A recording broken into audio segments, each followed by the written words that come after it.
রাসূলুল্লাহ সাল্লাল্লাহু আলাইহি সাল্লাম বললেন, নামাজের জন্য মানুষকে আহ্বান করা হবে। বলো কিভাবে আহ্বান করা হবে?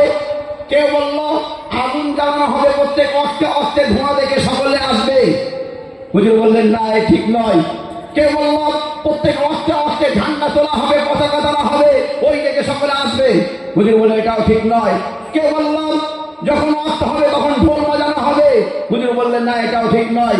কেউ বলল যখন অস্ত হবে তখন ফুঁক মারা হবে, তখন বাঁশি বাজানো হবে। হুজুর বললেন এটাও ঠিক নয়। মজলিস বরখাস্ত, কোন বিচার হলো না, ফয়সালা হলো না। আব্দুল্লাহ ইবনে যায়েদ রাদিয়াল্লাহু আনহুকে স্বপ্নে দেখানো হলো। কি ফেরেশতা দেখিয়ে দিলেন, এইভাবে আযান দাও, আল্লাহু আকবার, আল্লাহু আকবার, এইভাবে আযান দাও। রাসূলুল্লাহ সাল্লাল্লাহু আলাইহি সাল্লামকে যখন আব্দুল্লাহ ইবনে যায়েদ রাদিয়াল্লাহু আনহু বললেন, হুজুর বললেন হাযিহি রুয়াল হক, এ স্বপ্ন সত্য, এইভাবেই তোমরা আযান দাও। বলুন সুবহানাল্লাহ। এত হুকুম হুজুরের দ্বারাই, ওহীর দ্বারাই, কোরআনের দ্বারাই হলো। আযানটা স্বপ্নের দ্বারাই কেন হলো?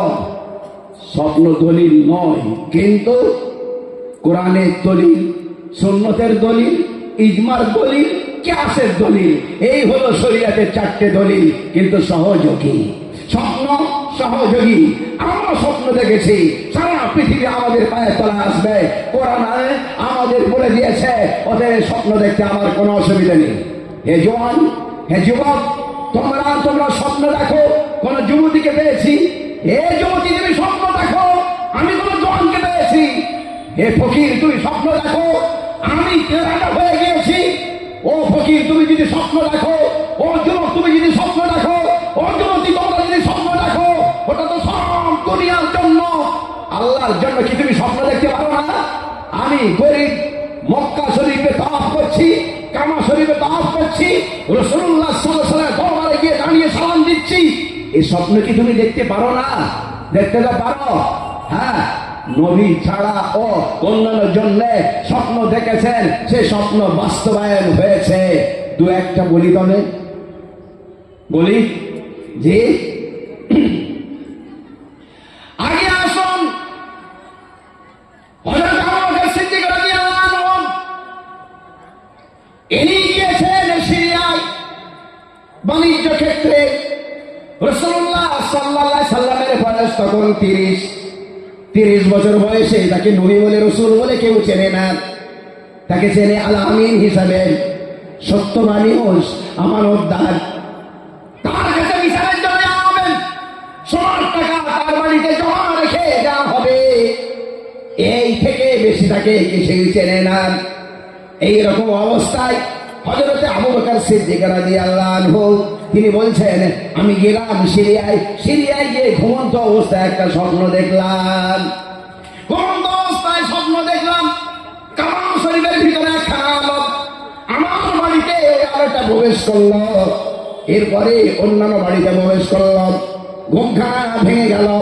ঘুমখানা যখন ভেঙে গেল, তখনকার জামার ইহুদি পাদ্রীর কাছে আমি ছুটেছি স্বপ্নের ব্যাখ্যা জানার জন্য।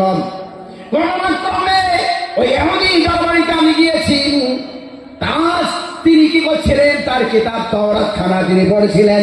তাওরাতের ভিতরে ওই স্বপ্নের ব্যাখ্যাটাই তিনি ওই মাত্র পড়েছেন।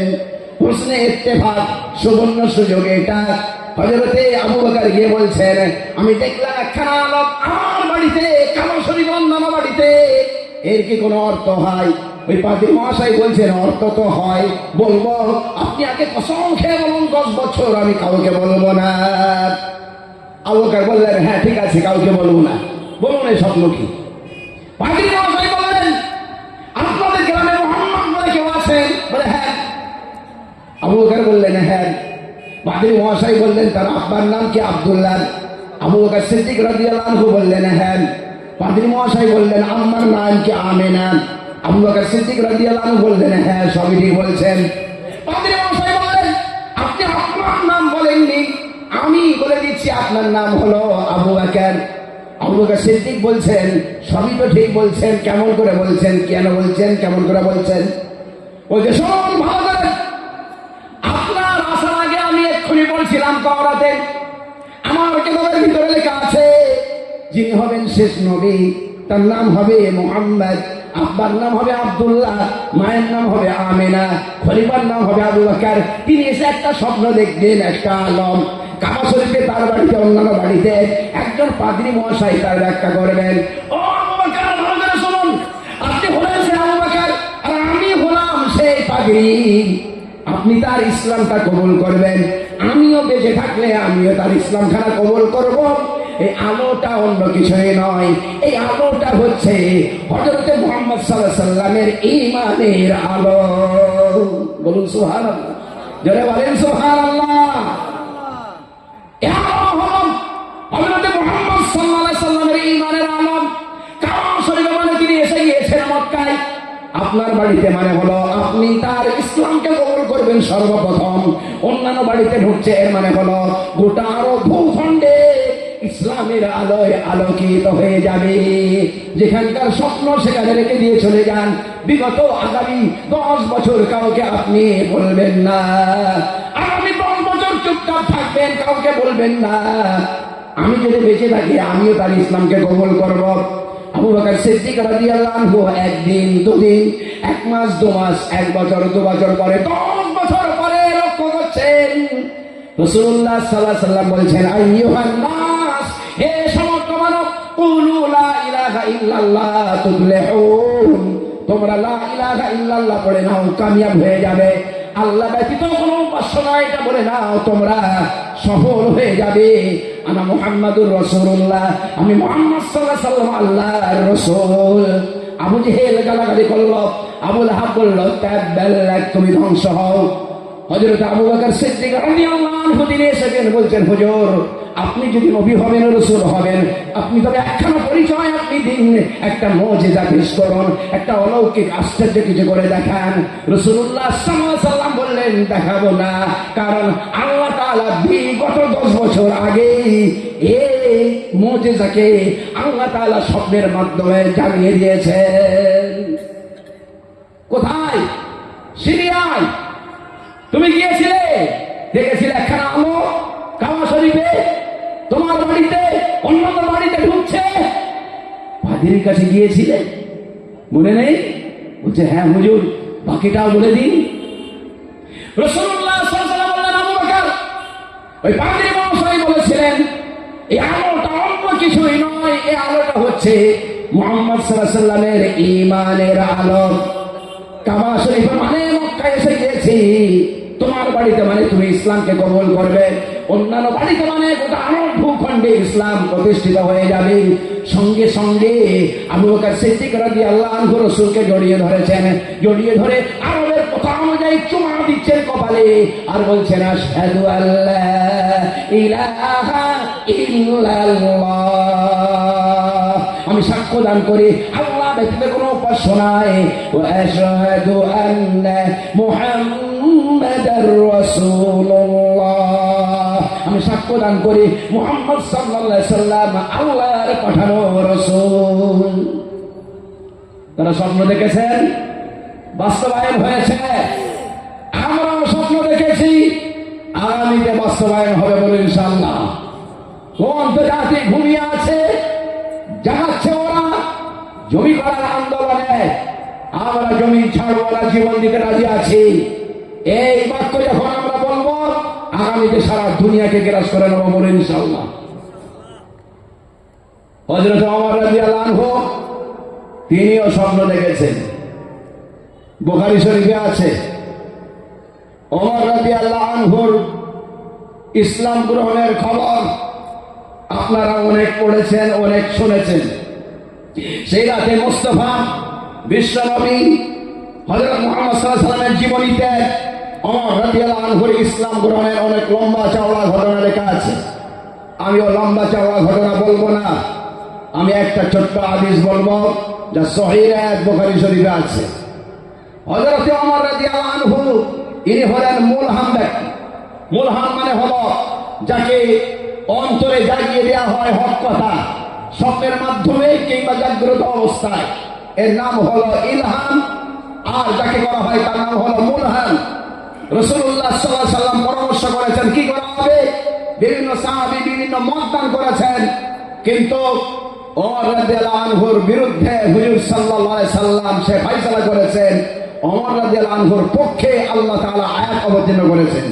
একখানা নয়, দুখানা নয়, বুখারী শরীফে কয়েকটা জায়গায় 4-5টা আছে, আর অন্যান্য জায়গায় দেখলাম প্রায় 18টা আয়াত আছে।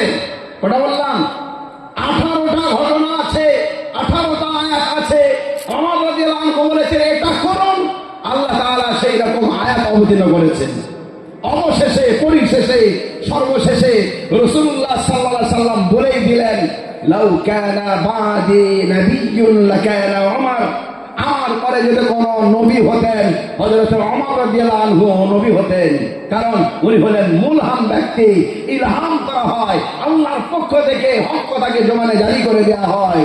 আজরাল্লাহুল হক আলা লিসানে ওমর, ওমর রাদিয়াল্লাহু আনহুর জবানে আল্লাহ তাআলা হক কথাকে জারি করে দেন। তার ইসলাম গ্রহণের খবর বিস্তারিত আপনাদের জানা আছে। ছোট্ট ঘটনা বুখারী শরীফে যেটা আছে, ভূমিকায় যান, দেখুন ওখানে সূচিপত্র, ওইখানে দেখুন বাবু ইসলামী ওমর রাদিয়াল্লাহু আনহু, হযরতে ওমর রাদিয়াল্লাহু আনহুর ইসলাম গ্রহণের বর্ণনা। ওইখানে গিয়ে খুঁজে দেখুন হযরত ওমর রাদিয়াল্লাহু আনহু তিনি নিজেই কি বর্ণনা করছেন। রাবি হযরত ওমর রাদিয়াল্লাহু আনহু, ওমর রাদিয়াল্লাহু আনহু তিনি বলছেন,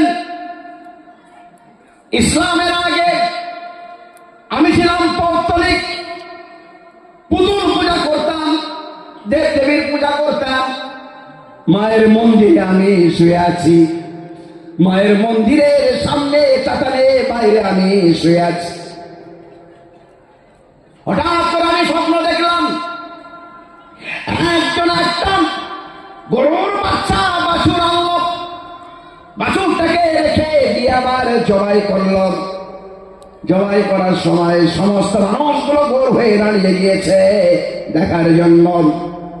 আমিও দাঁড়িয়ে গিয়েছি। বাছুরের যখন বলি দেওয়া হলো, বাছুর মরে যাওয়ার কথা ছিল, বাছুরের পেট থেকে একখানা আওয়াজ বের হলো। বুখারী শরীফে লেখা রয়েছে, ইয়া জালি আমরুন নাজি রাজুলুন ফাসিহ ইয়াকুলু লা ইলাহা ইল্লাল্লাহ। হে বলি দাতা, শোনো মুক্তির কথা। বলছেন একজন স্পষ্টভাষী, আল্লাহ ব্যতীত কোনো উপাস্য নাই। যখন এরকম আওয়াজ বের হয়েছে, যতজন দাঁড়িয়ে ছিল সকলে ভয়তে দৌড় মেরেছে।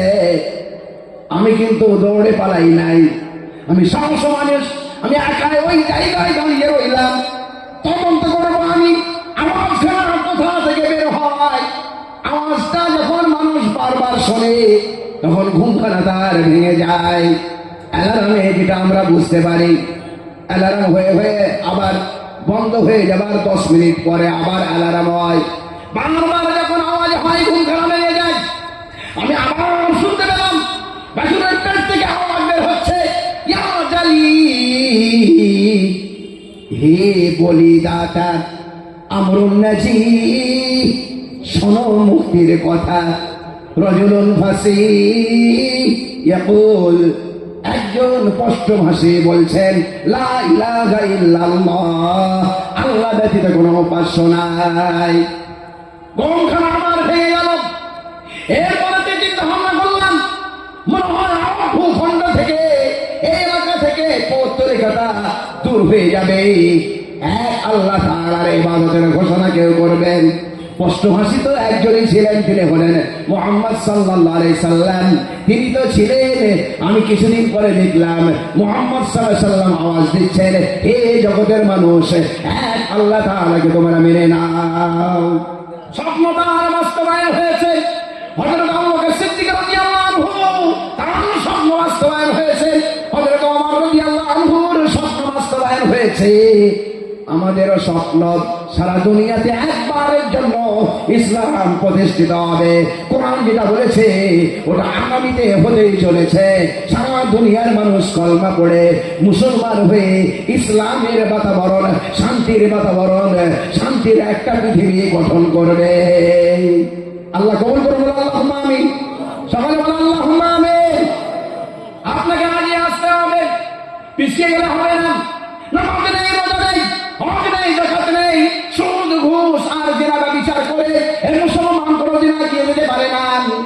ওলামার কাছে আসতে হবে, ওলামাদের সান্নিধ্য নিতে হবে।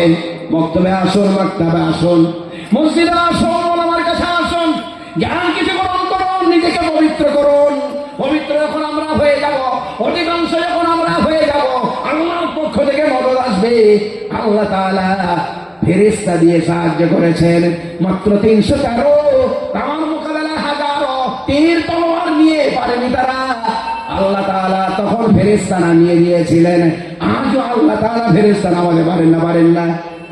জি, পারেন না? পারেন? পারেন। আজও আল্লাহ তাআলা ফেরেশতা পাঠাতে পারেন, আগামীতেও পাঠাবেন। আল্লাহ তাআলা মুসলমানের মদদ করবেন, করেছেন, এখনো করছেন, আগামীতেও করবেন। মুসলমানের মদদ ইনশাআল্লাহ আল্লাহ তাআলা আগামীতে করবেন। বলুন ইনশাআল্লাহ। বলুন, কত বড় মদদ! যখন কেন্দ্রীয় নির্বাচন হচ্ছিল তখন আমি চিন্তা ভাবনা করেছিলাম, হয় হারবে না হয় জিতবে। তারপর আমি চিন্তা ভাবনা করেছিলাম, যদি জিতে যায় ভারতবর্ষ হিন্দু রাষ্ট্র হবে, আর যদি হেরে যায় তবে সারা ভারতবর্ষে আগুন জ্বলবে। এই দুটো চিন্তা ভাবনা করেছিলাম। আমার আল্লাহ তাআলা মহাজ্ঞানী, আমার থেকেও জ্ঞানী। প্রত্যেকটা জ্ঞানীর উপরে আরেকজন জ্ঞানী আছে। আমি চিন্তা ভাবনা করেছিলাম, হয় হারবে না হয় জিতবে। যদি হারে তবে সারা ভারতবর্ষে মুসলমানের আগুনে হোলি খেলা হবে, মুসলমানের রক্তে হোলি খেলা হবে। যদি জিতে যায় তবে হিন্দু রাষ্ট্র হবে। কিন্তু আমার আল্লাহ বলল, না, ওটা করব না, হারাবো না, পুরো জেতাবো না, মাঝখানে কোমর ভেঙে ওকে জিতিয়ে রাখবো। আল্লাহ তাআলা করেছেন না করেননি? যে কেমন বললেন, পুরো দমে একক সংখ্যাগরিষ্ঠতা পেল না, আর একেবারে হেরো ভূত হলো না, কোমর ভাঙা একটা জাতিকে দাঁড় করিয়ে আল্লাহ পুতুল খেলার মতো করে রেখে দিয়েছে। কত বড় হিকমতওয়ালা! মাঝখানে ওকে করে দিয়েছে, এমন করে রেখে দিয়েছে, ওটাও করতে পারলো না, এটাও করতে পারলো না, কোমর ভাঙা হয়ে পড়ে থাক। আল্লাহ তাআলা যদি কোমর ভাঙতে পারে তবে কি একেবারে গলা টিকতে পারে না? টিকবে ইনশাআল্লাহ। তবে আমাকে আগে আসতে হবে, আমাকে দুর্বলতা দেখালে হবে না, আমি পিছিয়ে গেলে হবে না, আমাকে আগালে আল্লাহর রহমত হবে। আল্লাহর রহমত আগিয়ে আসবে। আল্লাহর রহমত আগিয়ে আসলে আমি যাব, এটা নয়, আমি আগিয়ে আসলে আল্লাহর রহমত আগিয়ে আসবে। স্বপ্ন আরো অনেকজন দেখেছেন, তাদের ব্যক্তি জীবন সংশোধন হয়েছে। আব্দুল্লাহ ইবনে মুবারক রাহমাতুল্লাহ আলাইহি কথা বলেছে, আর বলেছে আমি মালিক ইবনে দিনার রাহমাতুল্লাহ আলাইহির কথা। দুজন সাহাবীর কথা বলেছি, দুজন ওলির কথাও তবে বলে দিই। আব্দুল্লাহ ইবনে মুবারকের কথা অনেকেই শুনেছেন, আজকে তবে আরেকবার শুনে নিন। আব্দুল্লাহ ইবনে মুবারক রাহমাতুল্লাহ আলাইহি ইনি হলেন তৎকালীন জামানার বিখ্যাত মাতাল, বোতলওয়ালা, মদ্যপানকারী। আছেন কেউ মাতাল, আছেন কেউ বোতলওয়ালা? কাছে আসুন, সামনে বসুন। মাতালওয়ালাকে, মাতালকে, বোতলওয়ালাকে আল্লাহ তাআলা হেদায়েত দিলেন। এমন হেদায়েত দিলেন, তিনখানা ইলমে পারদর্শী। 1 নম্বর হাদিস, 2 নম্বর ফিকহ, 3 নম্বর তাসাউফ। তিনটে বিদ্যায় আব্দুল্লাহ ইবনে মুবারক রাহমাতুল্লাহ আলাইহি নাম্বার 1। হযরতে বুখারী রাহমাতুল্লাহ আলাইহি ওস্তাদ, বুখারী শরীফের সনদে তার নামটা আছে। তিনি মাতাল ছিলেন, বুখারী সনদে তার নাম। জি হ্যাঁ, যখন নাম এসে তখন মাতাল নয়, তখন তিনি ওলি, মুফতি এবং বিরাট বড় তিনি মুহাদ্দিস। কিন্তু আগে ছিলেন তিনি মাতাল। কেন তার ওই কালো জীবনটা বর্ণনা করা হবে? যাতে করে সাধারণ লোক, সাধারণ বাচ্চারা, তারা যদি ভুল পথে চলে, তারা যেন নিজেদের জীবনটাকে পরিবর্তন আনতে পারে। এই জন্যই তাদেরকে বলা হবে যে তোমার গিয়ার ফেল করেছে, এবার তোমার ব্রেকটা লাগাও। এই জন্য তাদেরকে বলা হবে